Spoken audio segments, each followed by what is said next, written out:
Management Moderations can be supporting your channel so we can add moderation, introducing managing moderations. All right, this is definitely our first live for the ones that's gonna see this. We both reading it like No doubt. individuals that want to figure something new out. You For know, sure, for sure. I'm one. definitely. Oh Well, the yeah, first live first one. on YouTube. First one I have on YouTube for us, for So sure. welcome in to anybody who aren't familiar with us. This is Each One, Teach One, Alone We Stand Strong. I'm your man D Rice, creator of Rice's Rules, aka Pops the American Dad. The Golden Child, Go Go, hey GSA, Heart of E1T1, Heart of AWOL, but hey, we just gonna say Go for short. Hey, welcome in, welcome in. Hey, thank you for always popping in and locking in. You true family for sure, for sure. You know, this is a father and son live show, unlike anyone you probably ever watched before. No, you ain't gonna get the ones that you may have seen, but we gonna talk and chop it up about things that most people probably don't. I think the best part about it is not only is it a father and son live, it's a genuine father and son live. You're not gonna see me stepping and fetching. You're not gonna see pops just agreeing. I think 40% of it is gonna be us being able to come into a agree to disagree situation, but 60% of it, I think it's gonna be an interaction for sure, for sure. Definitely something to watch for sure. No sugar. So I want to bring the conversation in of the day. Let's We go. talking about what's happening in Chicago. We talking about what's going on. Why is the crime rate so high in the Chi?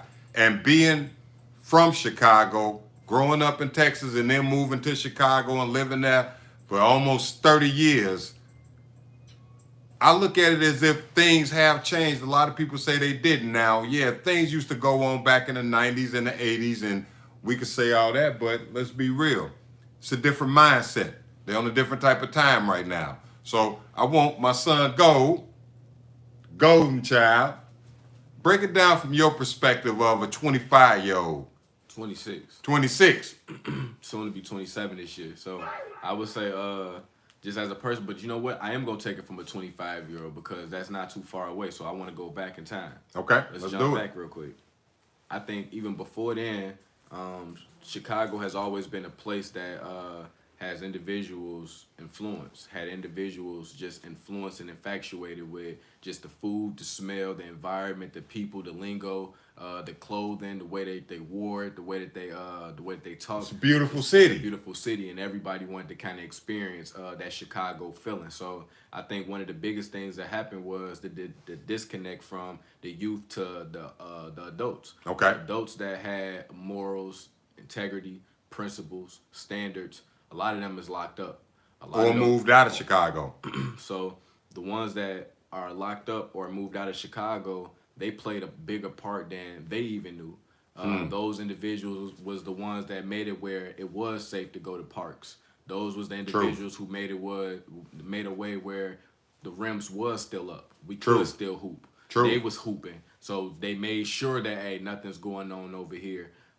They made sure that environment was even good. I agree. They had the environment where hey, you couldn't throw a bag of chips on the floor. No. So to know those things and to be around and to be privy to those things and to sit next to a guy that still holds those same morals, principles, integrity, and standards, you see a lot of those things are lost. You see a lot of individuals that's in the ages of 13 to 25 not have no one to disappoint. To have an old man to disappoint, not only are you gonna move more righteously, not only are you True. gonna move more with a strategic mindset, you will have more of an understanding. You can see a man that doesn't have a father figure or a man figure in his life. You can see it in his lingo. You can see it in his day to day I agree. and how he moves or how he has decision making.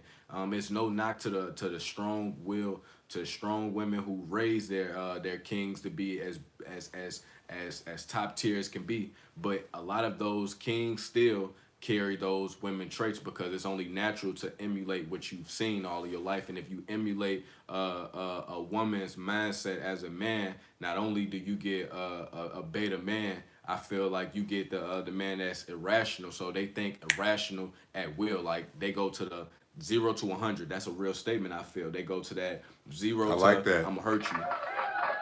That's a true fact. And everybody ain't gotta agree, and that's one thing about our platform. We gonna speak our mind. You either gonna go with it or you not. But I feel like a lot of people in my age group, Nifty 50, I feel like a lot of people don't understand what the kids is talking about, let alone what they're going through. Because we so focused on going to work. We so focused on paying the bills. Hell, we just focused on trying to live. Some people focused on trying to find a husband, trying to find a wife, still trying to find their way in the world, but our kids get lost in the shuffle. It's not enough to just buy your kids nice clothes. It's not enough to just have a nice house on the inside for them to live in. Because if they live in a war zone, they got to move like soldiers outside. Otherwise, they end up casualties. Man, and you know how scary that is? It's real scary. I think you got to have heart to walk across a bridge that you know for a fact somebody is getting shot at. You got to have True. heart to know for a fact you getting out of school, and when time push forward, hey, it's gonna get darker early, or these summer nights might stretch out a little longer. These summer days might stretch out a little longer, but for the most part, it's like it get bad. And I think a lot of kids face those monsters with no parents behind them, no support system behind them, no type of hey, I got you behind them. And I think that's a scary feeling. So you seeing a lot of kids act like dogs with their backs to the wall. And if you're a dog lover That's like real. I am, That's you know real. that their ears go back. They kind of snarl their mouth Can't corner 'em. and they cornered and they feel scared, so they move scared. They think scared, and that dog really might be a good dog. That dog is just scared. So I think that's just what it is. You seeing a lot of scared dogs behave as scared dogs, and not calling nobody animals. No, I understand exactly what you mean. But because it's the new and it's our first time just introducing it, we always say know the animals in your zoo. That's something that my old man taught me. Truth. To know the animals in your zoo is not calling people animals, but it's saying that you can't be mad at a snake for biting you. You can't be mad at a lion for roaring. You can't be mad at a gorilla for beating his chest. Those are That's the truth. animal instincts of an individual. So that individual, whatever that mindset is, that's that individual. It's not for you to change it. It's just for you to endure it. Which is the truth. I think a lot of times we don't understand how trapped our kids are to our choices as parents. And what I mean by that is this. Just because he having trouble at school don't mean you about to move and try to go find another house. Truth. Just because he beefing with people out here in the streets don't mean you changing your life. And so what we seeing is a lot of parents ending up getting put out of bounds. We seeing parents that don't know that my son can't go to this gas station, or he used my car to spin, or he did something that he wasn't supposed to be doing. No shit. So when we got people that don't associate with their kids, I mean, literally, kids are strangers to some of their parents. In a lot of households, you don't know what he got in that backpack, but you know he flunking at school. So if he flunking at school, why wouldn't you, how can you not say, hey, what you got in that backpack, open it up? Is it that the parents are afraid? I wouldn't say I was the smartest individual that's in my class. I wouldn't say that I know more than others. I would say that the reason why I'm swift with my words and I can articulate myself very, very well is because my old man had Play 60 that we ran together. We gonna listen to an audio book. I'm gonna listen to it on my own time, but he's 3 a gonna week. present it. He's gonna present that audio book, and I'm gonna listen to it. We gonna have our word judo about it, so on and so forth. So it helped me, not only crafted me differently and made me more like I say, strategic with my mindset, but it also made it where I was emotional intelligent when it came to the streets. When it came to the streets, you can't walk on both sides. Exactly. Now I want to get to the meat of it now. Let's go.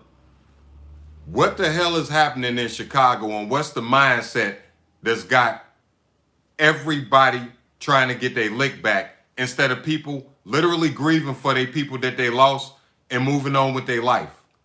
What the hell is happening in Chicago? What's the mindset that makes a person choose, you know what? I don't want y'all help. We gonna solve it.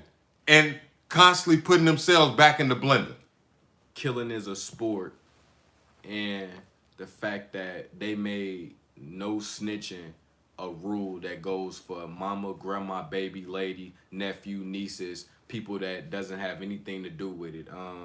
they made it where everything is merged. The music is street now, like it's street. So it's kind of like everything is merged. We had gangster rap back in the day. Nah, it ain't gangster rap. It's drill music. Okay, It's a difference explain that. I think gangster rap was Ice Cube, NWA, Truth. individuals, Scarface, individuals legends. who came out and they were more so saying that, okay, well, we're calling ourselves gangsters because that's what you're calling us. So we're going to brand the name in a different manner and show you that we're not what you think we are. Okay. So smooth criminals in a way. Okay. Like, that's how they kind of came about. Intelligent hoodlums. Intelligent hoodlums. Well, the ones that's now is self-snitching. They're telling you in their songs what they're doing. They're telling you in their songs how they feel. They're telling you in their songs what they living like. And, Okay. and granted, it's self-snitching to the world, but to the people that's from that area, they telling you, hey, this is my credentials. It's This almost is- like a resume. So their songs are their resumes. They letting you know this is what's on my resume right now. This is what's going on right now. So if you don't know what's on my resume, you can become on my resume. And that's the problem with not knowing the streets. And that's why I tell people I don't think you should be in the streets, because if you don't know the streets, then they use it against you. If you are in the streets, or if you from the streets, you know that, hey, these rules ain't built for nobody that's involved in the streets, and True. nobody is loved from these streets. So True. it's kind of like Streets is undefeated. It's undefeated. It's a double-edged sword with it. The streets is undefeated. And I feel like as law-abiding citizens, we need to lock in. As law-abiding citizens, I feel like we need to become aware to the tactics, to the moves, to all of the schemes that may be existing outside of our household that we don't know about every single day. So the invention of Rice's rules, from each one teach one, was specifically for that reason.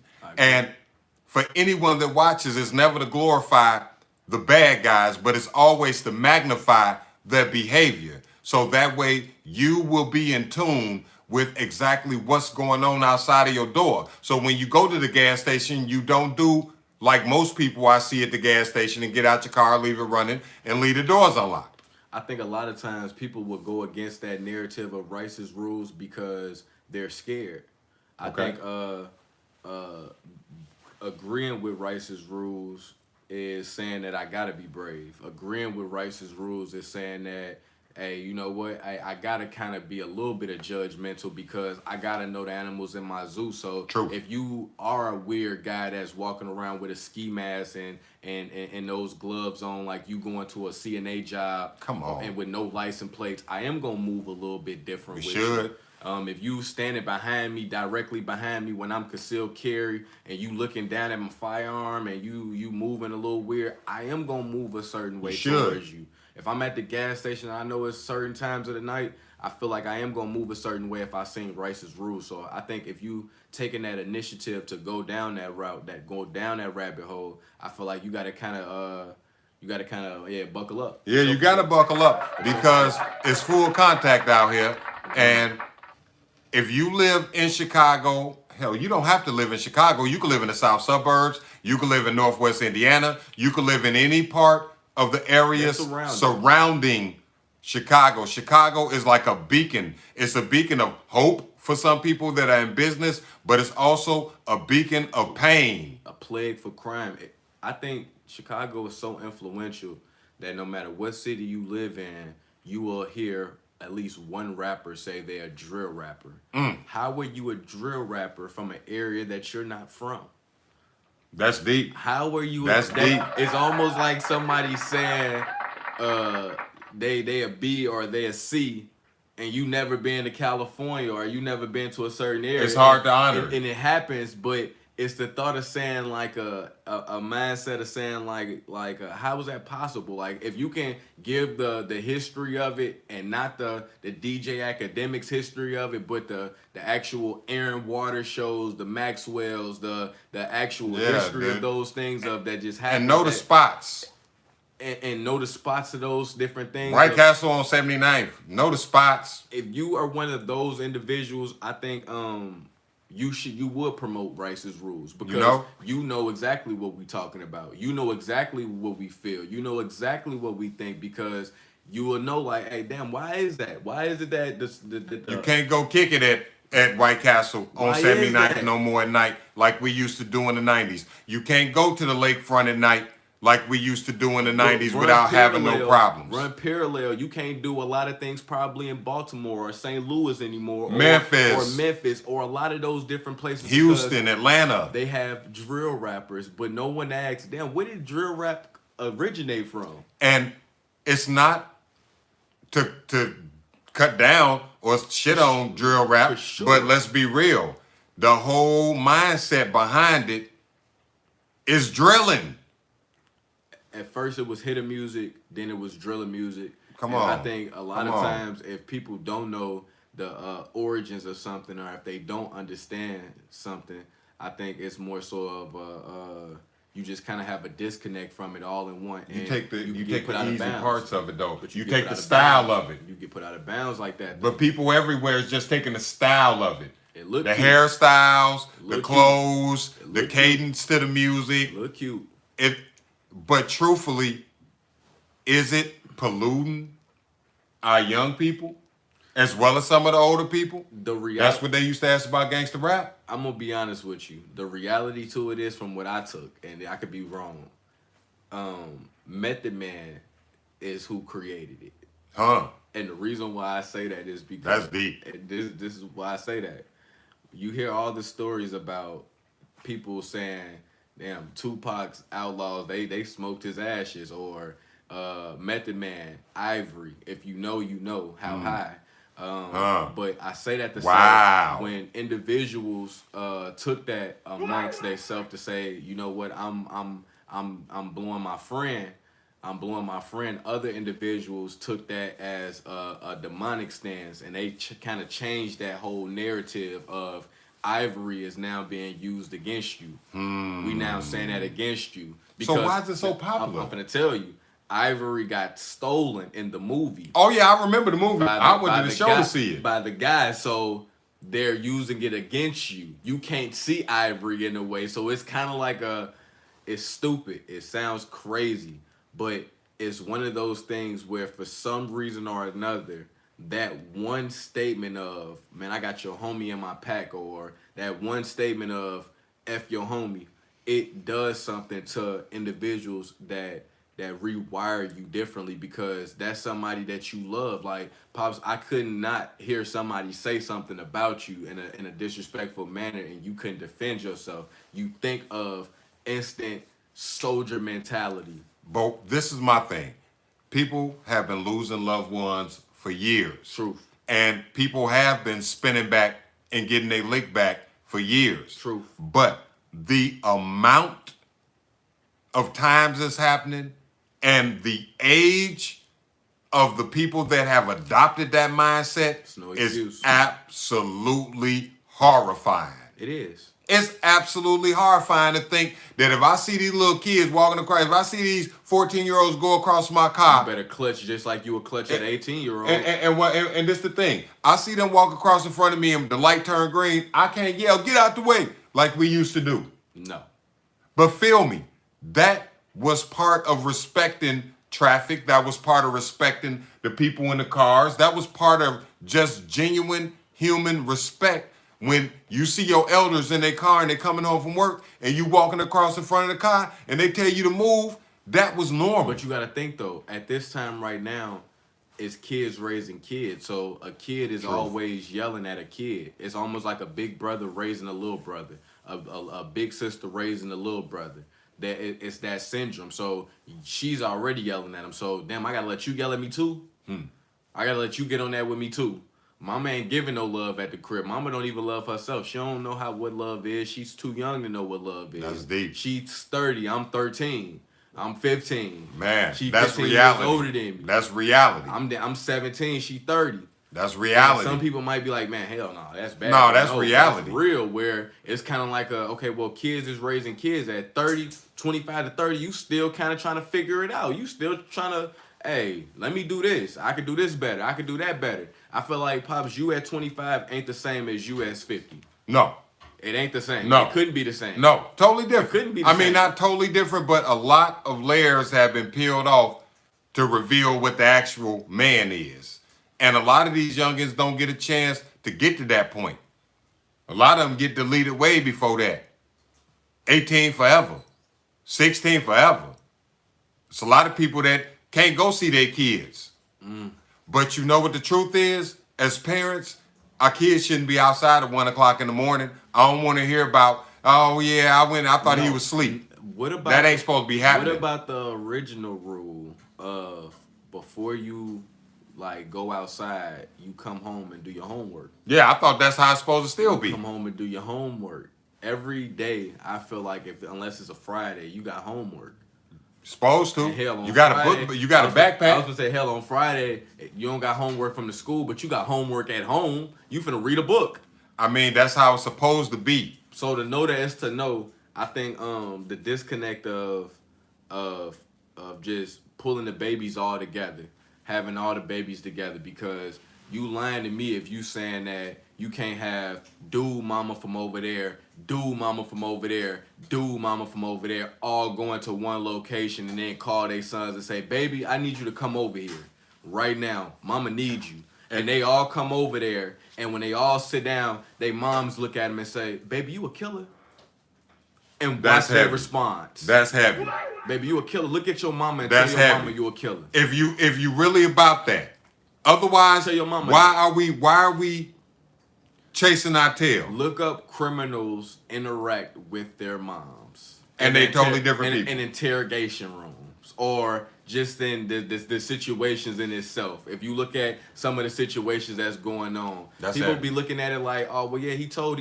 Hey, the power of a mom is more powerful than you think. The power should of be. a dad is more powerful than you think. You sit somebody in that room and you got somebody to disappoint, and you know you got somebody to disappoint. I don't see you looking in your mom's eyes telling you, hey, you hate that boy more than you love your mom. I think genuinely those young men that do have people to disappoint are severely judged by the young men who don't have nobody to disappoint. For sure. They get looked down on because they got a father that care. They get looked down on because they got a mother that care. They get looked down on because they people work hard and provide for them, and unfortunately, they don't have a mama that do that or a daddy that do that for them. They look down on them young men, and I think we need to stop glorifying the negative young people and start shining the light on the ones that are trying to live righteous, man, for real. On the day-to-day, I hear how my old man makes a way, or how if it wasn't for my old man, hey, none of this wouldn't have happened, or blase, blase, blase. It's true. That's the problem. That's why people are mad. It's true. It's true. That's why people are mad. It's true. Like, the bad part about it is, I think your old man is the one that's supposed to break the chains. Your OG is the one that's supposed to break the chains. True. But they created the generational wealth. It shouldn't be something to be mad about. It should be something to be embracing. Yeah, you for. celebrate. Like, you celebrate those things. If those your people, you should be cheers and you should be happy. You should be excited. You should be ecstatic. That fact that hey, your people broke the generational chains. But a lot of individuals wouldn't understand it because they old man fight with life, and then they go home and then they got to fight at home, and then they kind of provide that same energy and effort towards them. And I think that hurts. That hurts. And I think instead of looking at our fold and looking at our fold's plate, like I said on the live before, I think your food is getting cold. You should appreciate the mashed potatoes that you got on your plate. No matter if mine is garlic and yours is 60-second instant. What do that matter? You should appreciate It's the love that's in it. It's the love. It's the love that's in it. It's and the love. I got to say it, and I want to introduce it here like everywhere else. Let's go. The more love at home, the less hate in the streets. The more hugs at home, the less hate in the streets. We can act like it's not people's kids running around out here doing this. Get your kids. That's all they need. Mom, get your kids. Daddy, go get your kids. Get your kids. Please get your kids. Because at the end of the day, your 14-year-old, I shouldn't have to be worried about him. That's your child. I think for all the kings who got that Dorito on their shoulder, one thing that I heard that made me kind of eat my Dorito that was on my shoulder was, the harder you fall, the heavier your heart. The heavier your heart, the harder you climb. The higher you climb, the higher your pedestal is gonna be when you get there. I like that. So no matter what you I going like that. through in life, no matter what's going, hey, don't crash out. No matter if you lost your friend, I lost one of my closest friends. I think he was probably closer to me than my blood brother at one point. And I say that to say that individual, it did fuel something in me. It did make me feel some type of way. It did motivate me to feel some type of way. But I think having my OG, having my old man, having my little ones, having my loved ones, having my people around me that just kind of made me feel accepted, it makes you not want to crash. It makes True. you look at it like, man, I love my people more than I hate you. It's not that I don't love my brother. It's not that, hey, I don't want to revenge my brother. It's just that I think revenge is massive success. I think seeing True. my brother everywhere in the world on blimps and in different Yes. locations and different places, I think that's massive success. I'm gonna make them get sick of me, hey, being on their camera, being in their face. I Because agree. I'm you. I'm walking. Hey, it's me and folks when I'm walking everywhere I go. I think that's how it should be. And that's something that we miss out on. What I want to close with is this, parents, we can literally change a lot more than just our household. For sure. If we police our people, the police don't have to police our people. If we start every day showing our kids more love than what we showed them yesterday, then we can't say that we didn't love them as much as we need to. And if we genuinely put it in our minds and hearts that we can improve as parents, that we need to get to know our kids better, that we should feel entitled enough to go and check his closet, go check under his mattress, go check under the bed, check that backpack that comes in your house every day. Make sure you know who his friends is. You should know if he live in your house about his contact list. You should know who pulling up. And if he pull up in a car that you never seen before, mama, daddy, come on. You got to know it came from somewhere. This is the Each One Teach One live show. I'm your man D Rice, aka Popstar American Dad. I don't got nothing to say after that. Hey, the golden child, go gold, go gold, go gold. Hey, we appreciate you all, and we will see y'all on the next go round. Hey, we love everybody that popped in and locked in. We love everybody that's gonna watch.